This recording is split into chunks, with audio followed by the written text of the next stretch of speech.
Hello मित्रांनो, elementary इंटरमिजिएटसाठी आज आपण बघणार आहे कोकोनट किंवा नारळ।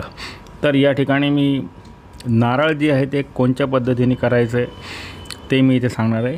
तर या ठिकाणी मी सॉफ्ट पेस्टलने तुम्हाला नारळ करून दाखवतो आहे। एलिमेंटरीसाठी फार एकदम इझी मेथड मी इथे सांगतो आहे, सोपी पद्धत मी इथे सांगतो आहे।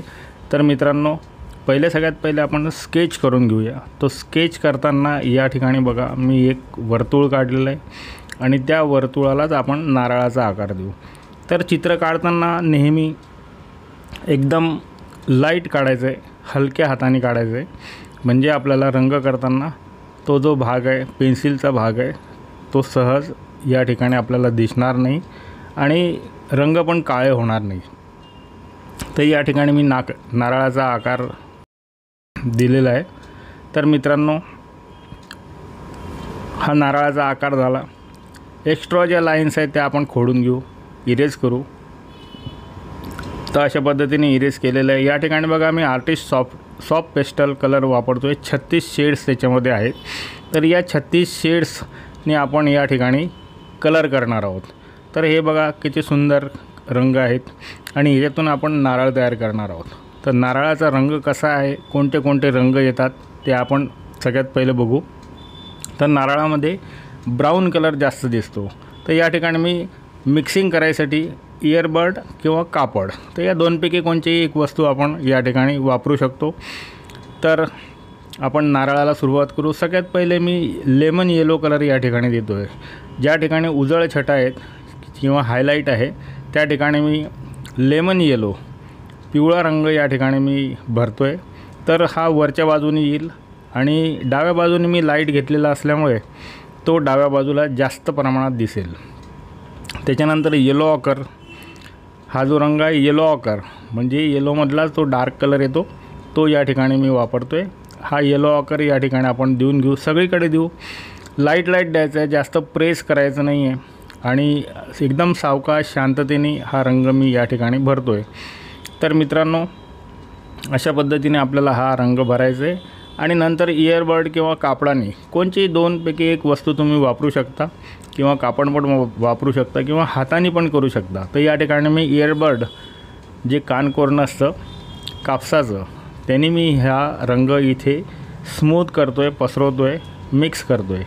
तर मित्रांनो, अशा पद्धतीने आपल्याला हे सगळं मिक्सिंग करायचं आहे, हळूवारपणे मिक्सिंग करायचं आहे आणि हा मिक्स झाल्यानंतर सारखं त्याला फुकायचं आहे। हां, हे लक्षात घ्या, कारण की तो रंग जर इकडे तिकडे पडला तर आपला पेपर खराब होईल। त्याच्यासाठी आपल्याला सारखं फुकत राहायचं आहे, फुंकर मारायची आहे, म्हणजे तो रंग उडून जाईल। आता या ठिकाणी मी ब्राऊन कलर, जो लाईट ब्राऊन कलर आहे तो या ठिकाणी मी घेतो आहे, जो नारळाचा रंग असतो।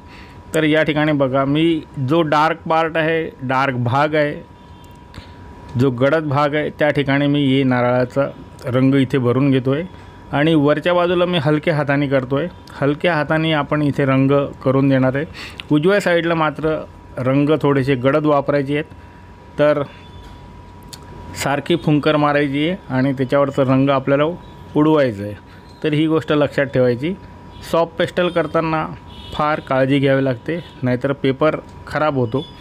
पण फार सोपी पद्धत आहे सॉफ्ट पेस्टलमध्ये। तर या ठिकाणी बघा मी जसा नारळाचा आकार आहे त्याच पद्धतीत या ठिकाणी मी रंग देतो आहे। रंग देत असताना अतिशय काळजीपूर्वक रंग द्यायचा आहे, सारखी फुंकर मारायची आहे आणि पेपरवरचा रंग जो आहे पडलेला उडलेला तो आपल्याला तो रंग तिथून गेला पाहिजे। तर सारखी फुंकर मारायची। या ठिकाणी बघा नारळाचा आकार मी दिलेला आहे, लाईट वरच्या बाजूने केला आहे, डार्क मी खालच्या बाजूने केला आहे। आता याच्यापेक्षा डार्क कलर आपण वापरणार आहोत। याच्यापेक्षा डार्क जो कलर आहे तो डार्क ब्राऊन, त्या ठिकाणी आपण डार्क ब्राऊन यूज करू। जसे मी सॉफ्ट पेस्टल यूज करतो आहे तसंच याच्यासोबत मी पेन्सिल्स पण यूज करणार आहे। हा बघा डार्क ब्राऊन कलर मी घेतलेला आहे आणि या डार्क ब्राऊनने आता ज्या ठिकाणी गडद छटा आहेत किंवा सावलीकडचा जो भाग आहे तो या ठिकाणी मी रंगवून घेतो आहे। अतिशय शांततेने हळूवारपणे 5 ते 10 मिनटामध्ये हे नारळ आपलं कंप्लीट झालेलं आहे। तर तुम्ही पण प्रॅक्टिस करू शकता। सॉफ्ट पेस्टल तुम्हाला घ्यायचे आहेत, जर नसतील तर तुम्ही घेऊ शकता। सॉफ्ट पेस्टलमध्ये वेगवेगळे कलर्स आपल्याला मिळतात। इथे 36 शेड्स आहे, 12 शेड्स किंवा 18 शेड्सचं पण पाकिट मिळतं। त्याच्यापैकी तुम्ही कोणतेही घेऊ शकता। या ठिकाणी बघा मी गडद छटा या ठिकाणी वापरलेली आहे। ज्या ठिकाणी सावली आहे तो भाग मी डार्क करणार आहे। त्याच्यावर नारळावर जी पडलेली सावली आहे तो भाग मी इथे डार्क करणार आहे आणि हा अशा पद्धतीने हा डार्क करून आपण आता त्याला मिक्स करून घेऊ। तर इथे इयरबड घेतलेला आहे। इयरबडने मी सावकाश बिलकुल शांततेने हळूवारपणे जास्त प्रेस न करता या ठिकाणी मिक्स करतोय। आपला हात लागायला नको रंगाला, याची काळजी घ्यायची आहे। आता आपण पेन्सिलचा वापर करू। तर या ठिकाणी मी ब्राऊन कलरचे 4-5 शेड जे आहेत, 5 शेड्स मी घेतलेले आहेत, येलो ऑकरपासून तर डार्क ब्राऊनपर्यंत। तर सगळ्यात पहिले आपण येलो ऑकरचा वापर करू। येलो ऑकर जो आहे तो आपण उजळ छटा ज्या ठिकाणी आहेत, जिथं लाईट पडलेलं आहे त्या ठिकाणी वापरणार आहे आणि परत फुकून घ्यायचं आहे, कारण पेन्सिलमुळे पण तो रंग निघतो। तर अशा पद्धतीने आपल्याला हे काम करायचं आहे। ज्या ठिकाणी उजळ बाजू आहे त्या ठिकाणी मी येलो ऑकरचा वापर करतो आहे। त्याच्यानंतर थोडीशी डार्क शेड आणखीन मी वापरेल। तर हे करत असताना एक गोष्ट लक्षात घ्यायची आहे। आता बघा या ठिकाणी मी थोडीशी डार्क ब्राऊन कलरची जी पेन्सिल आहे, ब्राऊन कलरची पेन्सिल आहे ती या ठिकाणी वापरतो आहे। ती पण उजळ बाजूलाच या ठिकाणी वापरतो आहे, कारण नारळाचा रंग आपल्याला दिसला पाहिजे आणि अशा पद्धतीने ही या पेन्सिलचा वापर मी इथे करतो आहे। तर मित्रांनो, एलिमेंटरी इंटरमिजिएटसाठी कोकोनट किंवा नारळ कशा पद्धतीने रंगवलं जाईल हे या ठिकाणी मी दाखवतो आहे। अतिशय सोप्या पद्धतीत मी इथे रंगकाम करून दाखवतो आहे। त्याच्यानंतर आणखीन डार्क जो ॲक्च्युली ब्राऊन कलर आहे तो या ठिकाणी मी यूज करतो आहे। तर हा ब्राऊन कलर यूज करत असताना आपल्याला सगळीचकडे हा ब्राऊन कलर यूज करायचा आहे।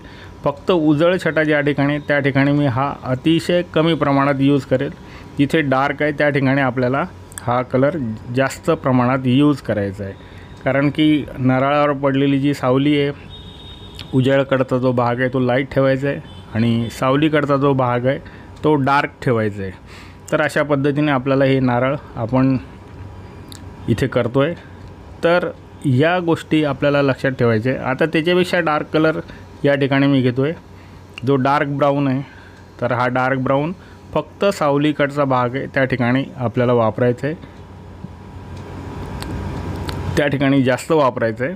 उजळ ठिकाणी पण आपल्याला वापर करायचा आहे, पण कमी प्रमाणात, अतिशय कमी प्रमाणात या पेन्सिलचा वापर करायचा आहे।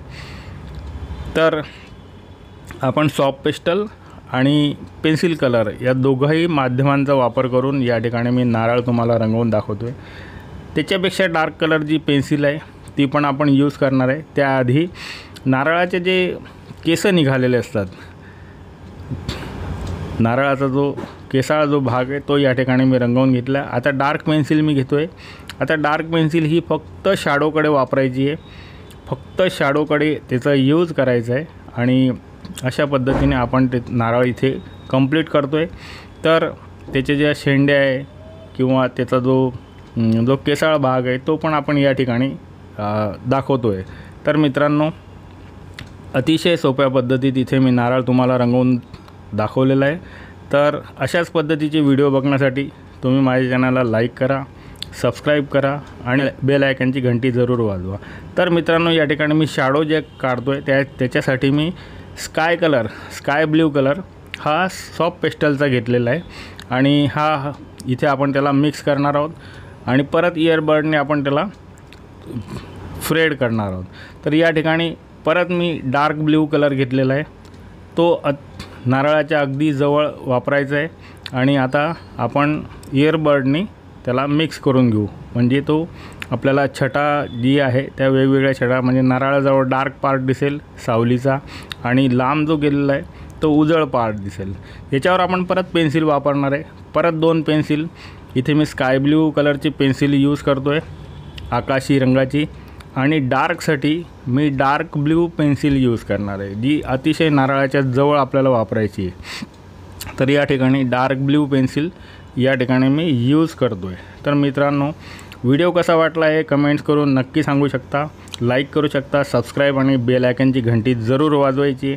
नवनवीन व्हिडिओ अशा पद्धतीचे बघण्यासाठी तुम्ही माझ्या चॅनलला सबस्क्राईब जरूर करा। तर मित्रांनो, या ठिकाणी मी नारळ करून दाखवलं आहे, त्याचा रिफ्लॅक्टेड लाईट पण इथे दिसतो आहे.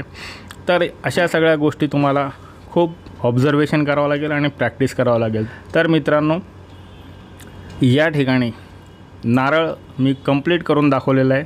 एलिमेंटरी आणि इंटरमिजिएटसाठी सॉफ्ट पेस्टल आणि पेन्सिल कलरनी या ठिकाणी मी नारळ करून दाखवलेला आहे. तर मित्रांनो, अशाच पद्धतीचे व्हिडिओ बघण्यासाठी माझ्या चॅनलला तुम्ही लाईक करा, सबस्क्राईब करा आणि बेल आयकॉनची घंटी वाजवा. तर चला तर भेटूया पुढच्या व्हिडिओला. Thank you very much.